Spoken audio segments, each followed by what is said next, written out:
আসসালামু আলাইকুম। খুব রিসেন্টলি আমি TikTok, Pixel এবং ইভেন্ট এপিআই সেটআপের সম্পূর্ণ ৩ টি যে পার্টের ভিডিও, সেই ভিডিওটি আমার YouTube চ্যানেলে আপলোড করেছি। তো এখানে সম্পূর্ণ স্টেপ বাই স্টেপ দেখানো হয়েছে এবং এখানে আপনারা দেখে থাকবেন যে এই ইবুকটি থেকে আমি সম্পূর্ণ করেছি। এই ইবুকটি হচ্ছে এই সেটআপের step by step guide actually এটি আমি তৈরি করেছিলাম দেখতে পাচ্ছেন। তো সম্পূর্ণ ওয়েব কন্টেনারে কি করবেন, সার্ভার কন্টেনারে কি করবেন, সব সেটআপগুলো এখানে স্টেপ বাই স্টেপ আমার সাজানো আছে। তো এই ফাইলটি যারা নিবেন তারা এখানে আরো ২ টি ফাইল দেখতে পাবেন। একটা হচ্ছে দেখতে পাচ্ছেন যে TikTok ব্রাউজার সাইড, আরেকটা হলো সার্ভার সাইড জেসন ফাইল। এই জেসন ফাইল দুটি আপনি ডিরেক্ট যদি আপনার এই ওয়েব কন্টেনারে এবং সার্ভার কন্টেনারে যদি আপলোড করে দেন তাহলে কয়েকটা সেটিং চেঞ্জ করলে বা কয়েকটা যে ভ্যালু আছে সেই ভ্যালুগুলো চেঞ্জ করে আপনার সম্পূর্ণ সেটআপ হয়ে যাবে। তো এখানে এসে দেখুন যে আপনারা এটি যদি নেন সেক্ষেত্রে ওয়েব কন্টেনার পাবেন, সার্ভার কন্টেনারে জেসন ফাইল পাবেন, কমপ্লিট সেটআপ গাইড এগুলো আপনারা পেয়ে যাবেন এই পিডিএফ এর ভিতরে। তো চলুন আমি ওয়েব কন্টেনার থেকে আপনাদের দেখাই যে এই ফাইলটি যদি আপনি নেন কি করবেন। তো এখানে আপনারা ওয়েব কন্টেনারটি ক্রিয়েট করবেন। ক্রিয়েট করার পরে অবশ্যই ওয়েবসাইটের সাথে কানেক্ট করে নেবেন। করে নেয়ার পরে তারপরে অ্যাডমিন প্যানেলে চলে আসবেন। এখান থেকে ইম্পোর্ট কন্টেনারে ক্লিক দিবেন। এখান থেকে চুজ কন্টেনার ফাইলে ক্লিক দিবেন।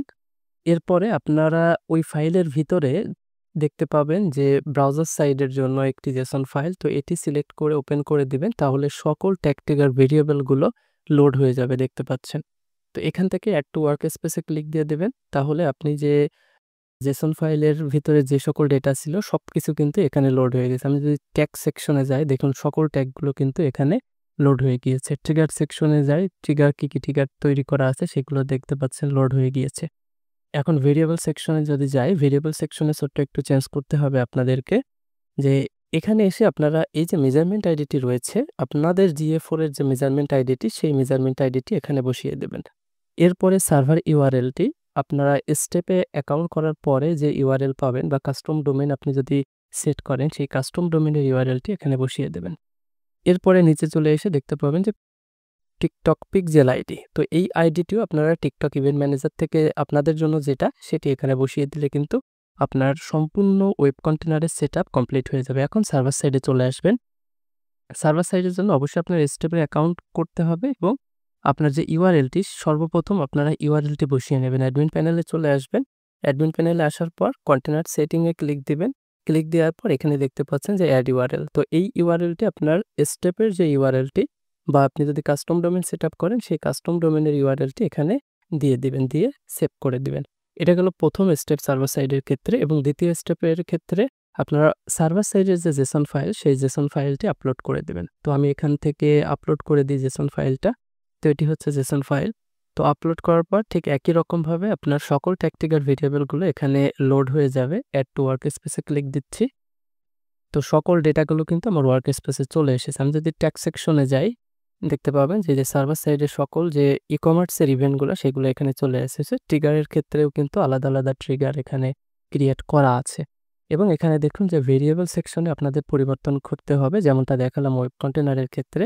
এখানে এসে আপনারা এই মেজারমেন্ট আইডিটা একইভাবে পরিবর্তন করে দেবেন।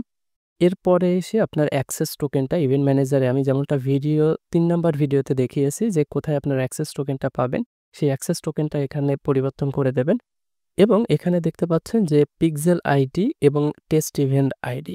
তো পিক্সেল আইডি আপনারা এখানে ক্লিক দিয়ে চেঞ্জ করে দিবেন এবং ইভেন্ট আইডি যদি আপনারা টেস্ট করতে চান যে সেটআপ ঠিক আছে কিনা সেক্ষেত্রে ইভেন্ট আইডি এখানে দিয়ে দিবেন, দিয়ে সেভ করে দেন পাবলিশ করে দিবেন সম্পূর্ণ কন্টেনার ২টা।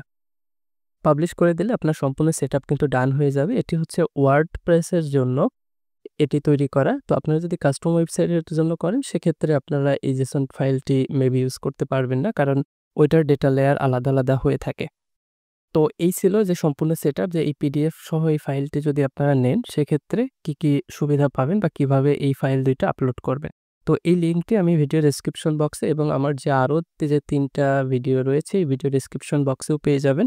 ধন্যবাদ সকলকে ভিডিওটি শেষ পর্যন্ত দেখার জন্য। আসসালামু আলাইকুম।